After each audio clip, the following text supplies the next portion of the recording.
Assalamualaikum warahmatullahi wabarakatuh. Kenalkan, nama saya Edi Susanto, saya guru IPA di SMPN 20-an. Dalam video pembelajaran berbakti praktek baik kali ini saya akan mengangkat judul Mengukur Dunia, Memaknai Hidup, Integrasi Nilai Spiritual dan Praktikum Aktif dalam pembelajaran IPA berbasis cinta anak. Dalam pembelajaran kali ini saya akan mengaitkan materi IPA yaitu pengukuran dengan Al-Quran Surat Al-Furqan ayat 2 dan menghubungkan realitanya dalam kehidupan sehari-hari. Selamat menyaksikan. 30 0,5 mm hanya ada 2 garis ya, dari titik 0 ke angka 1 itu ada 2 garis ya. Nah, jadi bisa kita simpulkan bahwa setiap garis pada skala Nonius ini adalah 0,05 mm. Nah, itulah faktor yang menjadikan jatah sorong ini mempunyai beberapa tingkat keterisiannya. Nah, hal serupa juga bisa kita terapkan terhadap skala Nonius inci ya. Jika kita terlalu rumit menghitung dengan saya menyadari bahwa belajar sesungguhnya bukan hanya soal apa yang dipahami, melainkan apa yang dirasakan dan dimaknai oleh setiap anak. Kita pelajari hari ini. Silakan dibuka Qurannya surat Al-Furqan ayat 2. Dibaca bersama-sama. Bismillahirrahmanirrahim.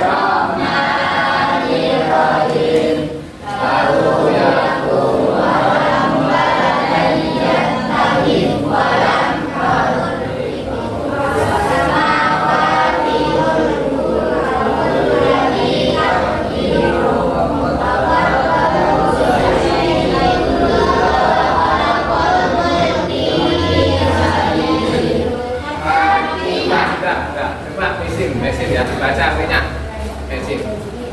Artinya, yang kepunyaannya lah kerajaan langit dan bumi, dan dia tidak mempunyai anak dan tidak ada sekutu baginya dalam kekuasaannya, dan dia telah menciptakan segala sesuatu dan dia menetapkan ukuran-ukurannya dengan rapi-rapi. Ya, jadi Allah itu di Al-Quran sudah menjelaskan bahwa di dunia ini sudah diciptakan segala sesuatu itu menurut ukurannya, bahkan sangat rapi. Mungkin ada yang tahu hari ini kita mau belajar tentang apa setelah kalian baca ayat tadi? Tentang ya apa? Ya, kita akan belajar tentang pengukuran ya. Hari ini kita ada yang pernah melihat alat seperti ini?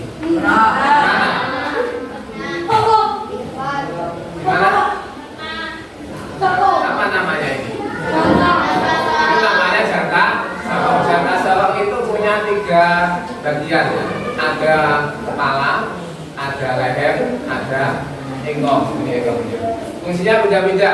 Kepala digunakan untuk mengukur bagian luar, seperti panjang, lebar, tinggi, pakai sini kepala namanya.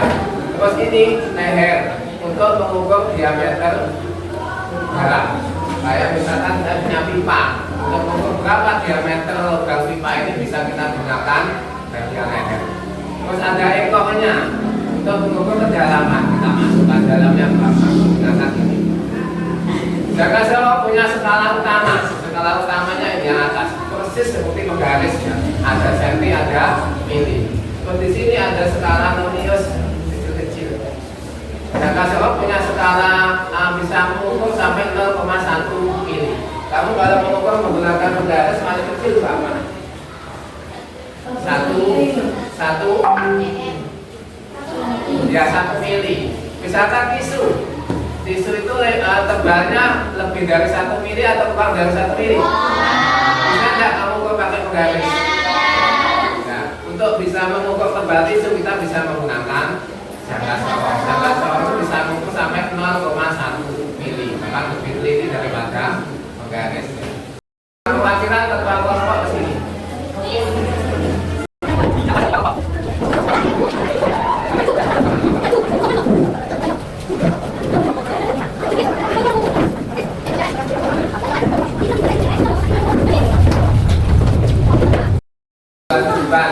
Yang pertama, murid dapat membedakan antara satuan baku dan satuan tidak. Tadi contohnya apa satuan baku? Apa contohnya? Apa lagi selain suka? Kamu juga bisa pakai ini. Apa lagi? Pernah nggak kalian melihat orang mengukur tanah pakai pisau?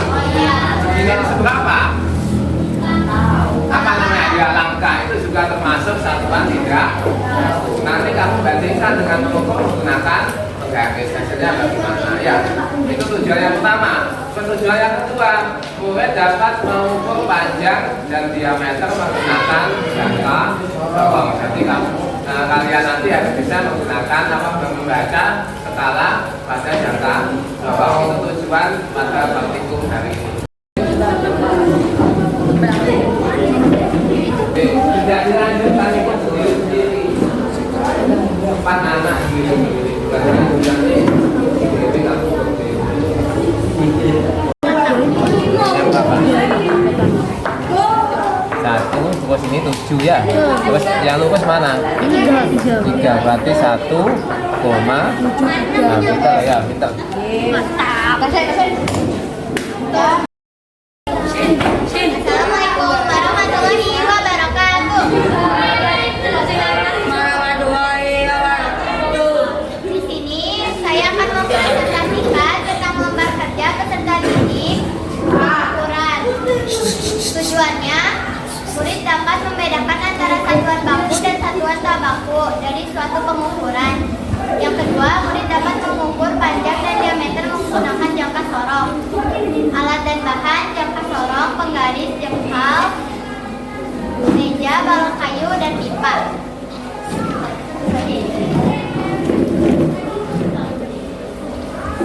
Setelah saya membandingkan hasil yang diperoleh mengukur dengan menggunakan jengkal dan menggunakan penggaris,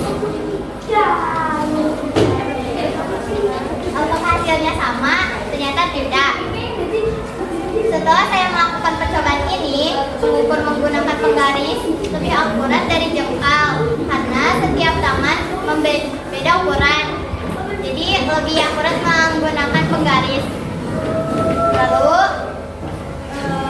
kesimpulan dari percobaan ini adalah setelah kami melakukan percobaan ini, kami mengetahui satuan baku dan tidak baku lebih akurat mengukur menggunakan satuan baku karena menggunakan satuan baku alat-alatnya itu garis, penggaris, dan jangka sorong. Jika mengukur dengan satuan yang tidak baku kurang pasti karena setiap tangan atau langkah orang itu berbeda-beda. Terima kasih. Sekian presentasi dari kita. Wassalamualaikum warahmatullahi wabarakatuh. Nasib plus buat Bapak. Jadi Bapak nyimpulkan ya dari kelompok yang sudah maju tadi hasil kerjanya intinya sama ya. Jadi satuan itu dibagi menjadi 2, ada satuan baku dan satuan tidak. Satuan baku contohnya apa? Penggaris, yang menggunakan alat ukur menggunakan penggaris sama jangka sorong. Yang tidak baku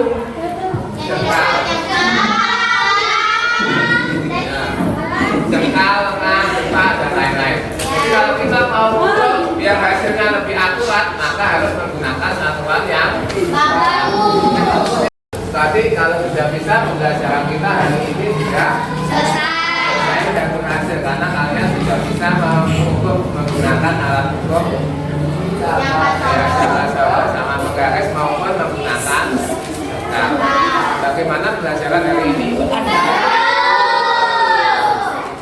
Untuk pertemuan berikutnya bagaimana? Pakai lagi ya. Pertemuan berikutnya alat ukur itu masih banyak ya. Hari ini kita mau alat ukur panjang. Untuk pertemuan berikutnya kita menggunakan alat ukur apa ini? Apa ini? Kilo. Alat ukur waktu apa namanya? Stopwatch. Berarti untuk pertemuan berikutnya kita praktek lagi menggunakan stopwatch.